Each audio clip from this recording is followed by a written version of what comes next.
Christian Wespald, vous êtes enseignant en physique-chimie et nous allons parler donc, de l'Académie de Strasbourg. Oui. Et nous allons parler de l'utilisation d'un wiki. Pourquoi faire un wiki? Un wiki, ça sert à rédiger. Voilà. Et ça sert à rédiger à peu près tout et n'importe quoi.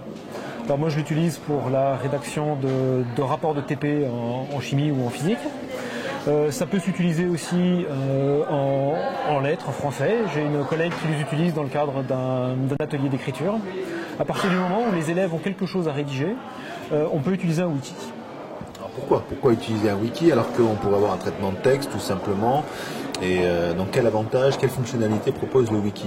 Alors il y a essentiellement deux avantages que peuvent présenter le wiki. D'abord, avec les wikis, on a accès très facilement aux différentes versions enregistrées, soit un élève tout seul, soit par un ensemble d'élèves qui peuvent manipuler le même wiki. Et c'est ça le deuxième avantage, c'est que ça permet de faire du travail collaboratif. On va parler de ces deux exemples. À quoi ça sert d'avoir les différentes versions de rédaction d'un élève, par exemple? Par exemple, quand un élève rédige un texte en français, on peut arriver à voir à quel moment est-ce qu'il a changé son texte, qu'est-ce qu'il a modifié. On a accès aux différentes versions intermédiaires, ce que ne permet pas de faire une rédaction sur papier, où l'élève va rendre simplement sa copie et une version que lui estime comme étant la version définitive. Alors l'enseignant peut revenir un peu en arrière, peut voir à quel moment est-ce qu'il a fait tel et tel choix dans sa rédaction et mettre le doigt sur des versions intermédiaires qui auraient pu être plus intéressantes et l'aider comme ça plus finement à progresser et à revoir son texte. Donc on garde le fil de la production écrite de l'élève.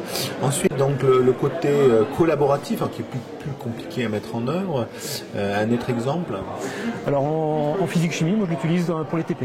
C'est-à-dire que chaque groupe de TP a son wiki et ils peuvent, à 2, 3, suivant le cas, rédiger le même rapport de TP. Chacun va apporter sa petite contribution et ils sont obligés de se mettre d'accord finalement sur la rédaction finale.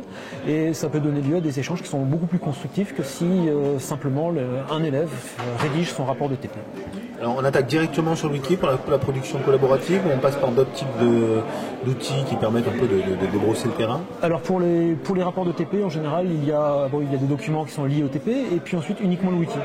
Par contre pour d'autres activités type résolution de problèmes complexes, je donne aux élèves deux outils, un forum pour se mettre d'accord sur les réponses à apporter à ce problème qui est relativement complexe à résoudre, et puis un wiki pour rédiger la réponse définitive. Et ce genre de choses, je le fais alors avec des groupes qui sont beaucoup plus importants, des classes entières ou des demi-classes, donc de 15 à 30 élèves. Et ils sont vraiment obligés de discuter entre eux pour arriver à se mettre d'accord sur la manière d'argumenter. Et là aussi, ça donne lieu à des échanges qui sont très enrichissants pour eux. Tout ça, c'est utilisé dans le cadre des outils proposés par Moodle, intégrés dans le NT de l'Alsace. Voilà, tout à fait. On a sur notre NT, on a un Moodle.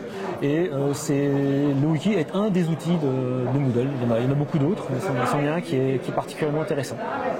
Merci beaucoup. Merci.